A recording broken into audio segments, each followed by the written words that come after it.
আসলে আমি ইউটিউব ঘাঁটতে, ঘাঁটতে একসময় আপনাদের চলে আসে। মাশাআল্লাহ। চলে আসার কারণে সেটা দেখার পর আমার অনেক ভালো লাগে যে এই ১ম কোনো আলেম ওলেমা দিয়ে কোনো ট্রাভেলস চলছে। হ্যাঁ, আলহামদুলিল্লাহ। এটা এটা কিন্তু সিওর। এই ১ম আমি দেখছি। হ্যাঁ। যার যার কারণে কিন্তু আমি সেই নারায়ণগঞ্জ থেকে আমার এত ছোট বাচ্চা নিয়ে আমি চলে আসছি। ফরিদপুর থেকে এসেছেন আমার পাশে যিনি আছেন ভাইজান, উনি আগে দুবাইতে ছিলেন। দীর্ঘ ৩ বছর ছিলেন, এরপরে পরিস্থিতির কারণে বর্তমান যে সময়, মাত্র ৩ মাস আগে উনি দেশে চলে আসছেন। একটা বিশ্বস্ত প্রতিষ্ঠান খুঁজছিলেন, আবার যাবেন। বিবাহিত মানুষরা হলে হয়তোবা আরো কিছুদিন থাকতেন, কিন্তু অবিবাহিত। উনার বোন, মানে মায়ের পেটের বোন, উনারা চিন্তা করলেন ভাই যাক, জীবনটা গোছাক। আশ্চর্য হবেন, এই বোনের হাত ধরে আরো ভাইরাও প্রবাসে গিয়ে আজকে সুন্দর সুখী একটা জীবন পেয়েছেন। বোনরা যে একটা পরিবারের জন্য কত বড় নিয়ামত, এটা শুধু সেই ভাইয়েরা জানেন যেই ভাইয়েরা তাদের স্নেহ মমতা পেয়েছেন। হিসাব করে যদি বলি, তাহলে মায়ের পরে আরেকজন মা, তিনি বড় বোন, মেজ বোন। এমনই একজন বোন আজকে আমাদের অফিসে এসেছেন। আশ্চর্য হবেন আপনারা, ওনার মাত্র ১.৫ মাসের সন্তানটাকে নিয়ে উনি চলে আসছেন। জানতে চাইলাম এই সময় কেন উনি বললেন ভাইয়াটা একা আসতে চাচ্ছিল না। আসসালামু আলাইকুম। ওয়ালাইকুম আসসালাম ওয়া রাহমাতুল্লাহি। বোন তো ছোটবেলাতে আমাদের একসাথে, আর ঢাকা শহরে আমরা একসাথেই বড় হয়েছি। আচ্ছা।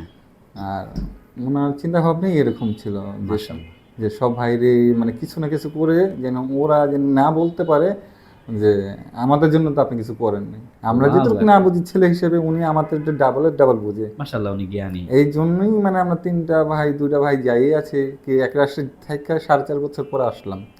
আবার গেতেছে উনার উসিলেই গেতেছি, তাই না? উনি তো আমাদের আগেবারে নিয়ে গেতেছে, কথা বলে তো বড় বোন হিসেবে কথা বল। আল্লাহ ওনাদেরকে জান্নাত নসিব করেন। আপার শ্বশুর শাশুড়ি দুজনেই আজ পৃথিবীতে নেই। আল্লাহ জান্নাত নসিব করেন। আমি যা বুঝতে পেরেছি, প্রশংসাই করবেন আপা, ওনার একটু ভিডিও পরেই দিচ্ছি। বাট ভাইয়ের কাছ থেকে যা জানলাম, ভাইয়া প্রবাসেই আছেন আজকে 14 বছর থেকে। এই প্রবাসে থেকে যা আর্ন করেন, আমার মনে হয় সেই টাকাগুলো আপাকে দেয়। আপা একটু একটু করে জমিয়ে সেখান থেকে ভাইয়াদের জীবনটা সুন্দর করে গুছিয়ে দিচ্ছেন। আল্লাহ এমন বোন প্রতিটা ব্যক্তির মাথায় থাকুক। আল্লাহ, এই মানুষগুলোর কষ্ট খুবই কম হয়। ভাইয়েরা যখন বড় হয় অনেক সময় দেখে না, কিন্তু সবার ক্ষেত্রে তো সেটা না। সব ভাইয়েরা তো তা করে না।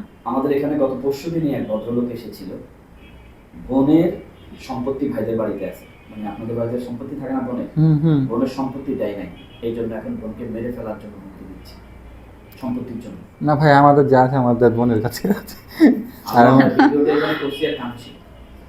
এরপরে দুলাভাইকে বোনেরা ভাইরা যখন দেখছে যে বোনকে কোনোভাবে কাম করতে পারতেছে না, পাশে দুলাভাই আছে, সিরিয়াসলি বলছে, আমার ভিডিও করা হয়ে গেছে, অলরেডি ছাড়বে ভাই। দুলাভাইকে বলছে যে ভাইয়া আমাদেরকে একটু বিদেশে আমরা আপনাকে বিদেশে পাঠাবো। এইভাবে বিদেশে সালারা জোর করে পাঠাবে ওনারা টাকা দিয়ে। এই কথা বলে ওনার থেকে 2.5 লক্ষ টাকা নিচে আগে নিয়ে ওই টাকাটা দুলাভাইয়ের টাকা নাই, হাওয়া। এবং সম্পর্কের এতটা অবনতি হয়েছে, এখন দুলাভাই পারে না বোনকে আঘাত করতে, কারণ স্ত্রী হয়ে গেছে, সন্তান হয়ে গেছে, স্ত্রীকে তো ভালোবাসতেই পারে। ভাইরা যা করে করুক। এমন জটিল কাহিনী বাংলাদেশে হাজারো আছে যারা বোনদের হকটা ঠিক মতো বুঝাই দিচ্ছেন না। হাদিস শরীফের মধ্যে এবং পবিত্র কোরআনে যারা বোনের হক বক্ষণ করছেন, মনে রাখবেন শহীদ যিনি হন তার সকল গুনাহ মাফ হয়, কিন্তু পরের হক মাফ হয় না। অতএব আপনার বোনকে এভাবে ব্ল্যাকমেইল করা যাবে না। আপা তুমি এখান থেকে সম্পত্তি কোথায় আর উড়িয়ে নিয়ে যাবা, আমাদেরকে আল্লাহর রাস্তায় দিয়ে দাও, এই জোর করা যাবে না, ইম্পসিবল।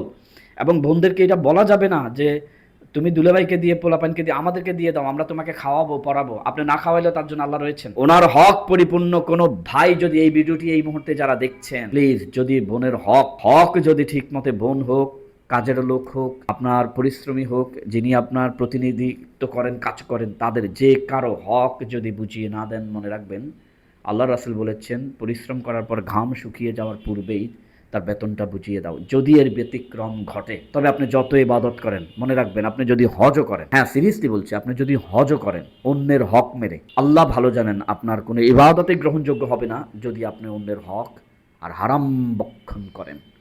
লা তাদখুলুল জান্নাতা জাসাদুন গুযিয়া বিল হারাম। হ্যাঁ, আল্লাহ রাসূলের হাদিস, ওয়াকাল নবী সাল্লাল্লাহু আলাইহি ওয়াসাল্লাম, লা তাদখুলুল জান্নাতা জাসাদুন গুযিয়া বিল হারাম।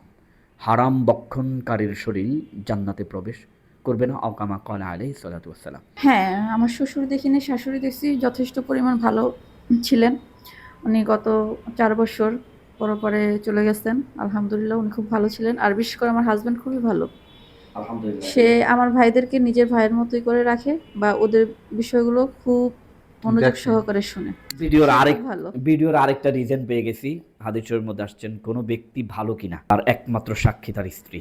কোনো স্ত্রী যদি বলে আমার স্বামী ভালো, তবে আশা করা যায় কাল কিয়ামতের দিন তিনি জান্নাতে প্রবেশ করবেন, কারণ স্ত্রীর সার্টিফিকেটের থেকে বড় সার্টিফিকেট পৃথিবীতে আর হতে পারে না। ভাইয়ার সম্পর্কে যেহেতু আপা ভালো বলেছেন, আল্লাহ পাক ভাইয়াকে সুস্থ রাখেন, ভালো রাখেন, সর্বাবস্থায় নিরাপদে রাখেন। এখন জানতে চাইবো আমাদেরকে কিভাবে পেলেন? এত দুনিয়ার আগে 2 ভাইকে এক এজেন্সি থেকে পাঠিয়েছেন, ভাইয়াও আছেন, আমাদেরকে কিভাবে পেলেন এবং কোন সেক্টরটা দেখে আমাদের কাছে আসতে মনে হলো ভাই? আসলে আমি ইউটিউব ঘাঁটতে ঘাঁটতে একসময় আপনাদের ইটা চলে আসে। মাশাআল্লাহ। চলে আসার কারণে সেটা দেখার পর আমার অনেক ভালো লাগে যে এই প্রথম কোনো আলাম ওলেমা দিয়ে কোনো ট্রাভেলস চলছে। হ্যাঁ, আলহামদুলিল্লাহ। এটা কিন্তু sure। এই প্রথম আমি দেখছি। হ্যাঁ। যার কারণে কিন্তু আমি সেই নারায়ণগঞ্জ থেকে আমার এত ছোট বাচ্চা নিয়ে আমি চলে আসছি আপনার সাথে সরাসরি কথা বলার জন্য।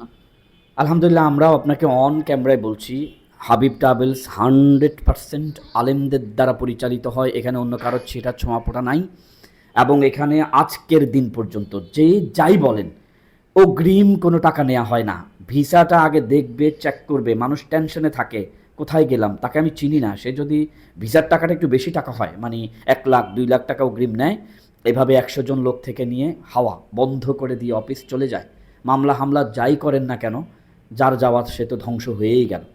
এই চিন্তা থেকে আমাদের যিনি চেয়ারম্যান সাহেব, তিনি চিন্তা করলেন যে আমরা আলেম মানুষ, আমরা কিছু মানুষের উপকার করি না, অন্তত আর যাই হোক টাকা মায়ের হবে না, এখানে মায়ের যাবে না মানে যাবেই না, আগে টাকা দিতে হবে না, ভিসা দেখবেন, চেক করবেন, এই সুযোগটাও দেয়া হয়।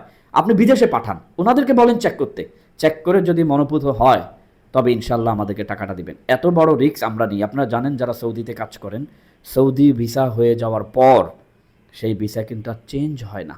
অর্থাৎ এরকম করা যাবে না যে ভিসা গেছে, উনি না গেলে কি হলো, আমার তো আর টাকা মারি যায় না। কিন্তু সিরিয়াসলি বলছি, উনি যদি না যান তাহলে যে ভিসাটা আমরা টাকা দিয়ে কিনেছি সেই পুরা টাকাটাই মায়ের। এই জন্য আমরা যাত্রীদেরকে স্পষ্ট করে বলি, আপনি যা মনে হয় সিদ্ধান্ত নেন, কিন্তু আমরা আগে ভিসা দিব, আপনি পরে আমাদেরকে দিয়েন, কারণ আপনি আগে নিশ্চিন্তে থাকেন। আমার ক্ষতি করে আপনার লাভ কি? মানে আমার থেকে ভিসা নিলেন, আপনি চিন্তা করলেন যাবেন না, আগে কথা বলা যায় কোন ভিসা দিচ্ছি, কী দিচ্ছি। অতএব আপনাদের কাছে সুযোগ আছে সিদ্ধান্ত নেওয়ার। তো আলহামদুলিল্লাহ, যেহেতু হাবিব ট্রাভেলসের প্রতি ভরসা রেখেছেন, হাবিব ট্রাভেলস যেহেতু আলেমদের দ্বারা পরিচালিত হয়, ইনশাল্লাহ এখানে কোনো ধোকাবাজি নাই, কোনো লুকোচুরি নাই। দোয়া করবেন। আজকে প্রায় আলহামদুলিল্লাহ 14 বছর থেকে অফলাইনে আর 2 বছর আপনার প্রকাশ্য দিবালোকে দেখছেন অনলাইনে হাবিব ট্রাভেলস চলছে।